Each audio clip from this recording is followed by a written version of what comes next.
Today's not summer sapphic book review comes to you by way of The Last Girl Standing by Jennifer Dugan. And the only thing I have to say about this book is what the fuck. Genuinely, what the fuck. This is a young adult book, and it is possibly the darkest book I've ever read.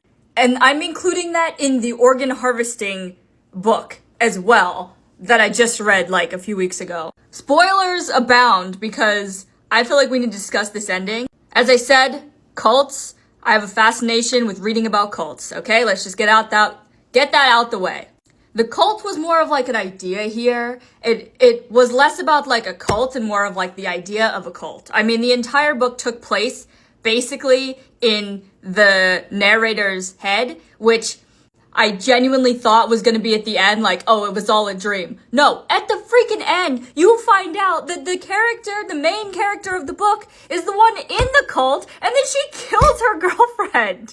We have an 18-year-old girl killing somebody with a knife in the forest.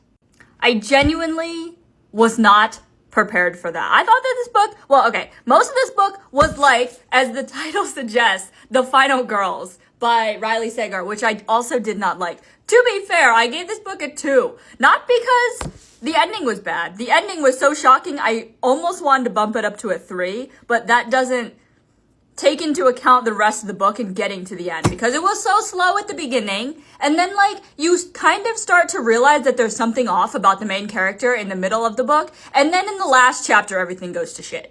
We'll call it an exponential graph. The ending was not satisfying. It was shocking, which I do appreciate because the rest of the book was so dull that the only thing to save it was the ending. But man, I feel like I just wasted so much time. But saying all that, I would totally be down for another unreliable narrator type thriller. Even though all of the narrators in Riley Sager's books are unreliable. But the problem with this one, and then also The Final Girls, is that the main character cannot remember anything from the traumatic event, which is a mass murder. Which I get is a real thing for trauma victims, but for a book, it is so annoying. Especially because as they're piecing things together, it doesn't make any sense, and then finally they have a moment where it just clicks, and they're like, oh my gosh, I remember everything. Which makes you feel like you wasted the whole freaking book.